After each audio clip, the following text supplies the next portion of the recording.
आज बद्रीनाथ की यात्रा आसान हो चुकी है। सड़कें मंदिर के द्वार तक पहुंचती हैं। गाड़ियां कुछ ही कदमों की दूरी पर रुक जाती हैं।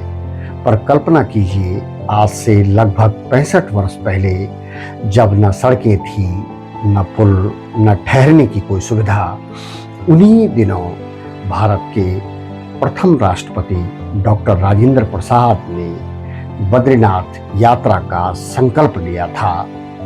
उनके मन में केवल एक भावना थी, भगवान बद्री विशाल के दर्शन की। वर्ष 1960 में उन्होंने यह कठिन यात्रा की। रास्ते में अनेक दुर्गम घाटियां, पथरीले मार्ग और ऊंचाई का आतंक था, पर वे रुके नहीं। डंडी पर सवार होकर वे धीरे धीरे हिमालय की ओर बढ़े। उनके साथ कुछ परिजन और सहयोगी पैदल चले। जब वे माणा गांव पहुंचे, भारत के अंतिम गांव या भारत के प्रथम गांव, तो ग्रामीण उन्हें देखकर अभिभूत हो उठे। गांव के लोगों ने सादगी से उनका स्वागत किया। डॉक्टर प्रसाद ने वहीं एक स्मरणीय फोटो भी खिंचवाई, जो आज उस यात्रा का ऐतिहासिक साक्ष्य है। बद्रीनाथ के दर्शन कर उन्होंने कहा था, मनुष्य को कर्म से नहीं, श्रद्धा से ऊंचाई मिलती है। उनकी यह यात्रा केवल तीर्थ नहीं थी, यह एक राष्ट्रपति के भीतर बसे तपस्वी की यात्रा थी। भारत के प्रथम राष्ट्रपति राजेंद्र प्रसाद की पौत्री श्रीमती तारा सिन्हा ने अपनी पुस्तक बाबा की छत्र छाया में उनके जीवन की एक ऐसी झलक दी है, जो हमें उनकी आध्यात्मिक यात्रा और मानवीय संवेदनाओं से जोड़ती है। आज हम आपको ले चलते हैं लगभग 65 वर्ष पूर्व की उस ऐतिहासिक बद्रीनाथ तीर्थ यात्रा पर, जो बाबा के जीवन पर एक अनमोल अध्याय है। नमस्कार, मैं हूं शीशपाल गोसाई। आप देखना शुरू कर चुके हैं शीशपाल गोसाई ऑफिशियल। 1960 के भारत एक ऐसा समय जब देश आजादी की नई राह पर चल रहा था। राजेंद्र प्रसाद, जो उस समय राष्ट्रपति थे, दिल्ली में 4 धामों के दर्शन की गहरी इच्छा थी। रामेश्वर, द्वारका और पुरी के दर्शन तो उन्होंने कर लिए थे, लेकिन बद्रीनाथ की यात्रा उनके लिए एक चुनौती थी। उनकी अस्वस्थता के कारण चिकित्सक इस यात्रा की अनुमति देने से हिचकते थे, लेकिन बाबा की प्रबल इच्छा और उनके चिकित्सक डॉक्टर कर्नल मैत्रा के साहस ने इस यात्रा को संभव बनाया। उस समय बद्रीनाथ की यात्रा आज की तरह सुगम नहीं थी। कोई बस मार्ग नहीं था।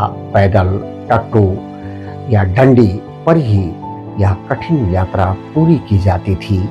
बाबा के साथ उनकी पौत्री तारा सिन्हा, पौत्र अरुण और एक बड़ी यात्रा मंडली थी, जिसमें उनके सचिव, चिकित्सक, फोटोग्राफर और प्रेस रिपोर्टर शामिल थे। दशहरा की संध्या 1960 का एक ऐतिहासिक क्षण। दिल्ली रेलवे स्टेशन पर बाबा को विदा करने के लिए पंडित जवाहरलाल नेहरू सहित कई गणमान्य व्यक्ति उपस्थित थे।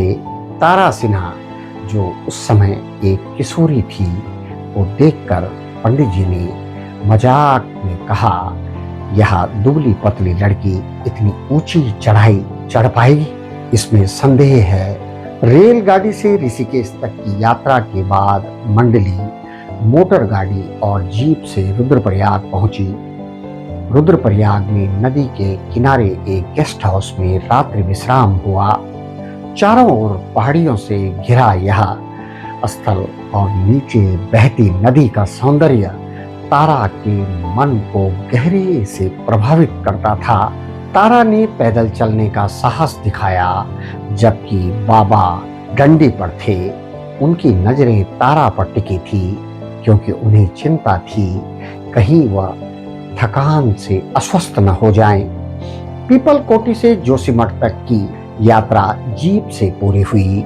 ऊंचे पहाड़, गहरी खाइयां और चट्टानों का दृश्य तारा के मन में विस्मय और भय का मिश्रित भाव जगाता था। प्रकृति की यह भव्यता और सृष्टिकर्ता की अपार शक्ति का आभास कराती थी। जोशीमठ से बद्रीनाथ तक की 19 मील की यात्रा पैदल और डंडी से तय की गई। रास्ते में हनुमान चट्टी जैसे पड़ावों पर रुकते हुए अन्य यात्रियों के साथ बद्री विशाल की जय का उद्घोष करते हुए यह यात्रा आध्यात्मिक उत्सव में बदल गई। बद्रीनाथ पहुंचने पर तारा को मंदिर की सादगी ने आश्चर्यचकित किया। न कोई विशाल मंदिर, न अपार भीड़, एक साधारण मुख्य सड़क, कुछ दुकानें और मकान। मंदिर के सामने एक साधारण इमारत में मंडली के ठहरने की व्यवस्था थी। 3 दिन तक बाबा ने विशेष अभिषेक पूजा की। तारा ने भी देवी मंदिर में कपड़ा, सिंदूर और रुपए चढ़ाए। बाबा, जो श्वास की बीमारी से पीड़ित थे, यहाँ असाधारण रूप से प्रसन्न और आनंदित रहे। बद्रीनाथ की प्राकृतिक शोभा, नारायण पर्वतों के बीच बहती अलकनंदा, बर्फ से ढके पहाड़ और पास ही देवव्यास की गुफा और माना गांव। तारा को फूलों की घाटी देखने की इच्छा थी, लेकिन दूरी के कारण वहां नहीं जा सकी। हिम शीतल अलकनंदा के पास गर्म पानी के तप्त कुंड एक चमत्कार थे। तारा ने साहस जुटाकर इन कुंडों में स्नान किया। साधुओं और योगियों की साधना ने उन्हें आश्चर्यचकित किया, जो न्यूनतम कपड़ों में ठंड को सहन कर रहे थे। बाबा को साधुओं और योगियों का सत्संग प्रिय था। स्थानीय ग्रामवासियों और श्रद्धालुओं ने उनके दर्शन किए। यह यात्रा केवल तीर्थ यात्रा नहीं, बल्कि आध्यात्मिक और मानवीय संवाद का एक उत्सव थी। वापसी की यात्रा जोशीमठ, श्रीनगर, ऋषिकेश, हरिद्वार होते हुए हुई। हरिद्वार में गंगा आरती और मंदिर दर्शन ने यात्रा को और पवित्र बनाया। 12 दिनों की इस यात्रा के बाद दिल्ली लौटकर बाबा ने सभी मित्रों और स्वजनों को बद्रीनाथ का प्रसाद भिजवाया। यह यात्रा केवल तीर्थ यात्रा नहीं थी, यह बाबा की सादगी, श्रद्धा और दृढ़ संकल्प का प्रतीक थी। तारा सिन्हा की स्मृतियों ने इस यात्रा को अमर बना दिया। डॉक्टर राजेंद्र प्रसाद की बद्रीनाथ यात्रा हमें सिखाती है कि सच्ची श्रद्धा और संकल्प के सामने कोई बाधा टिक नहीं सकती। यह यात्रा प्रकृति, आध्यात्मिकता और मानवता का एक संगम थी। आज जब हम इस कहानी को सुनते हैं तो यह हमें अपने भीतर आध्यात्मिक खोज के लिए प्रेरित करती है। बद्रीनाथ की यात्रा आज भी उतनी ही पवित्र और प्रेरणादायी है। यह स्थान हमें अपने मूल से जोड़ता है। आइए हम भी इस पवित्र धाम की यात्रा का संकल्प लें और प्रकृति के उस अलौकिक सौंदर्य और ईश्वर की अनुभूति को अपने हृदय में संजोएं। जय बद्री विशाल। भारत के प्रथम राष्ट्रपति डॉक्टर राजेंद्र प्रसाद की बद्रीनाथ यात्रा पर आधारित यह एपिसोड आपको कैसे लगा, हमें जरूर बताइए। यदि आपको यह एपिसोड पसंद आया हो तो हमें शीशपाल गोसाई ऑफिशियल चैनल पर सब्सक्राइब करें और इसे अपने मित्रों तक शेयर करें। धन्यवाद, प्रणाम।